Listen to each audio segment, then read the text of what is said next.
If there was ever a time when flying felt more like a 5-star experience than just a way to get from point A to point B, it was the 1950s and 60s. Back then, passengers weren't just excited to fly, airlines were just as thrilled to have them. Sure, they didn't have the cutting-edge technology we do today, but what they lacked in tech, they made up for in hospitality and sheer elegance. And the best part, you didn't have to step on the plane to feel the magic. For many, the experience began the moment they set foot in the airport. You see, in the 1950s and 60s, when flying was glamorous, the future seemed limitless, and nobody showcased that sentiment more than the airports themselves. At the time, airports weren't just buildings, they were statements.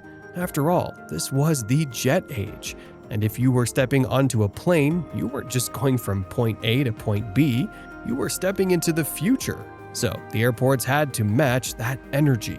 A good example was the TWA Flight Center in JFK, designed by Eero Saarinen and opened in 1962. Now, if ever a building looked like it could take off on its own, it was this one, thanks to those swooping concrete curves. Sure, they looked cool, but they weren't just for show.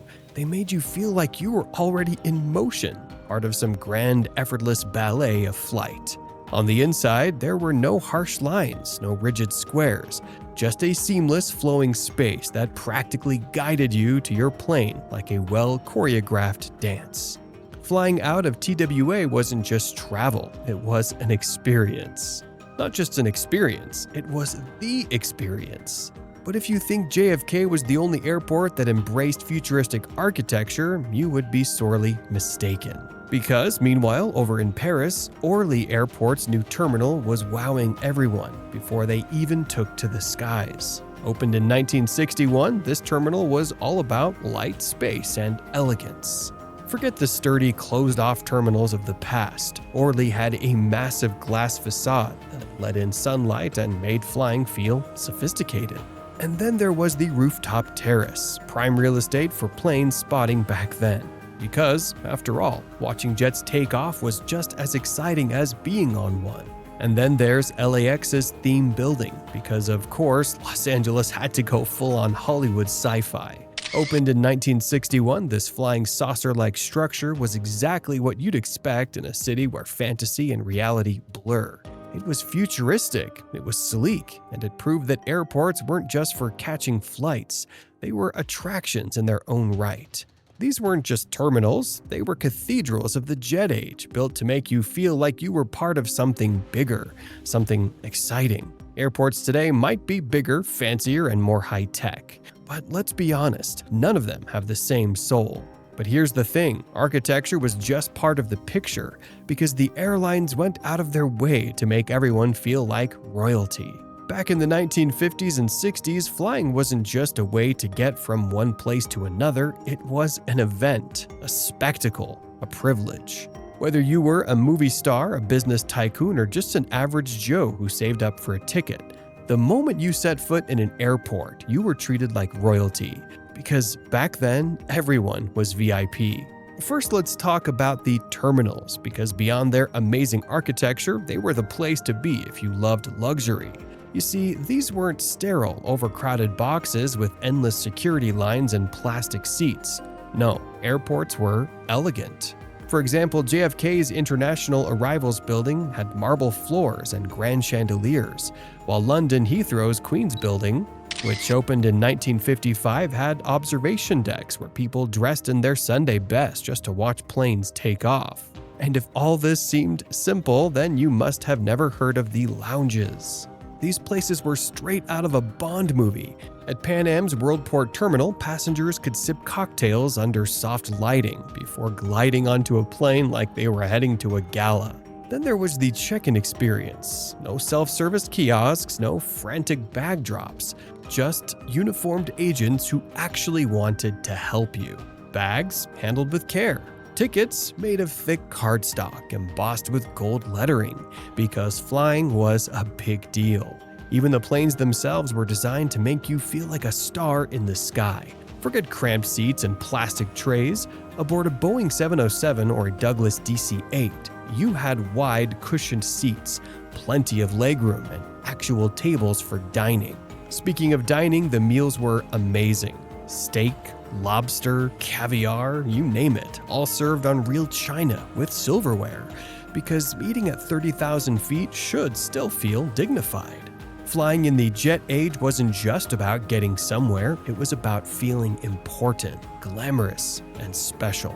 And honestly, we may have gained speed and efficiency, but we definitely lost the magic. Speaking of magic, one crucial part of the jet age's airports was the culture and the chance to interact with some of your favorite celebrities. That's right, the airport was the great equalizer. This was the jet age, a time when flying wasn't just a mode of transport, it was the social scene. If you were part of the so-called jet set, you weren't just rich or famous, you were iconic. Airports weren't just places to catch a flight, they were fashion runways, press event venues, and impromptu red carpets where the world's most glamorous people strutted through like gods of the air. At JFK Airport in the 60s, if you were hanging out around the Pan Am Worldport or the TWA Flight Center, chances were you'd come across the likes of Frank Sinatra, Audrey Hepburn, or even the Beatles breezing through, effortlessly cool, sunglasses on, suitcases carried by doting attendants. In London, Heathrow's Queen's Building became the spot for celebrity sightings: Mick Jagger, Elizabeth Taylor, Brigitte Bardot, and so many more, all gliding through in chic tailored coats, flashing passports like golden tickets to the next big party. And speaking of parties, the real jet set didn't just fly from place to place, they made the flight itself an event. The Concorde wasn't around yet, sure, but first-class cabins on airlines like Pan Am, BOAC, and TWA were already social clubs in the sky. Champagne flowed, lobster was served, and impromptu sing-alongs or poker games with Hollywood stars weren't uncommon. Jackie Kennedy is flying to Paris, headline news. Was Marlon Brando spotted at LAX? Instant legend. The airport was home for the elegant. They weren't just travel hubs, they were the places to be seen, where paparazzi camped out, flashbulbs popped, and a simple stroll from the gate to the limo could make front-page news. The jet age wasn't just about speed, it was about style, and man, did they make it look effortless. Now, with all this in mind, can you imagine what first class would have looked like if this was merely the standard experience? Well, stay tuned to find out. Back in the 1950s and 60s, first class wasn't just a section on a plane, it was a lifestyle, and airports knew exactly how to roll out the red carpet. You see, before security checks, long lines, and crowded terminals, flying first class meant stepping into a world of pure luxury, where the journey began before you even got on the plane. Take the Pan Am Worldport at JFK. This wasn't just an airport terminal, it was practically a five-star hotel. First-class passengers didn't wait in chaotic crowds.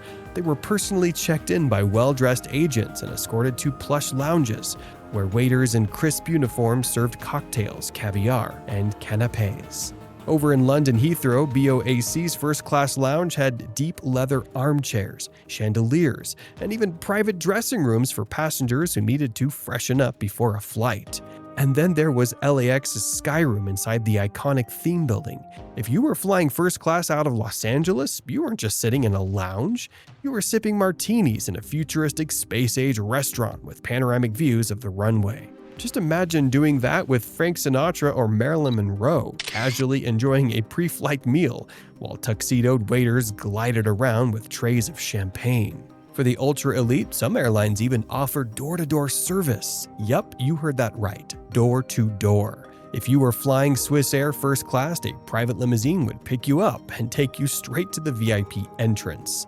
Flying Air France, the airline had a dedicated salon at Orly Airport, where top-tier passengers could recline in velvet chairs and enjoy French wine while waiting for their Caravelle, or Boeing 707, to depart. These weren't just airport perks, they were experiences. First class in the jet age wasn't just about getting somewhere faster, it was about getting there in style. So, where did it all go wrong? And how did we end up here today? Well, you see, sadly by the late 1960s, cracks were forming in the golden age of air travel. The jet age had promised a future of luxury, exclusivity, and effortless glamour. But in reality, it had other plans. The world was changing, fast. Airports were getting busier, flights were getting cheaper, and suddenly air travel wasn't just for the elite anymore. The very thing that made the jet age special, its exclusivity, was beginning to fade. The first real shift came with the arrival of the Boeing 747 in 1969. This wasn't just another jet, it was a revolution. With room for over 400 passengers, the 747 made flying affordable for everyone, not just the rich and famous.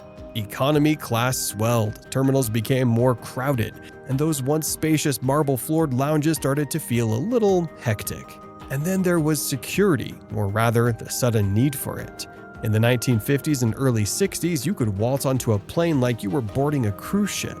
But by the late 60s, a string of hijackings, including the infamous skyjackings to Cuba, forced airports to introduce metal detectors, bag checks, and restrictions. If you'd like to know more about this hijacking, then there's a link in the description below. The age of breezing through check-ins with a cigarette in one hand and a boarding pass in the other? Over. By the time the 1970s rolled in, airports were no longer serene, luxurious lounges for the wealthy. They were bustling, chaotic hubs for the masses. The mystique of flying had faded. No more lobster and economy, no more empty terminals bathed in soft jazz. Air travel had become ordinary. The jet age didn't crash, it just landed in a new era. One where the dream of flight was no longer reserved for the privileged few, but where maybe, just maybe, a little bit of the magic was lost along the way. Looking back, it's almost impossible to believe just how elegant air travel once was. The 1950s and 60s weren't just about getting from A to B, they were about the experience, the glamour, the thrill of stepping into an airport and feeling like you'd already arrived before you even left. It was a time when flight attendants were style icons, when airports looked like art galleries, and when the journey itself felt just as important as the destination. Flying was special back then, really special. People dressed for the occasion, airlines competed on service instead of baggage fees, and the idea of being crammed into a tiny seat like a sardine was unthinkable. First class meant white tablecloths, real silverware, and a meal that wouldn't look out of place in a five-star restaurant. Even economy had a touch of charm, with spacious seating and airline-branded cigarettes handed out like party favors. But times changed, the world grew faster, busier, and more efficient. The magic of air travel gave way to affordability, accessibility, and let's be honest, a little bit of chaos. We traded in luxury for convenience and exclusivity for practicality. Flying today is safer, faster, and cheaper than ever before, but that old-school romance is gone. Still, every now and then, when you see the old TWA posters, hear the chime of a vintage departure board, or catch a black and white photo of Sinatra boarding a Pan Am flight with a drink in hand. You can't help but wonder, what if we could bring just a little bit of that elegance back? Maybe the jet age is gone, but the dream still lingers in the clouds. So there you have it, the golden age of air travel, when flying wasn't just about getting from A to B. It was an experience, a statement, a way of life. But it makes you wonder, will we ever get that magic back? Will airports ever feel like grand futuristic palaces again instead of just glorified waiting rooms? Which part of the jet age blows your mind the most? The jaw-dropping architecture, the five-star service, or the fact that airports were basically celebrity hotspots? Let us know in the comments. And if you're dreaming of a time when legroom wasn't a luxury, don't forget to hit the like button and subscribe for more deep dives into the forgotten wonders of the past. Until next time, stay curious, because sometimes history is just better.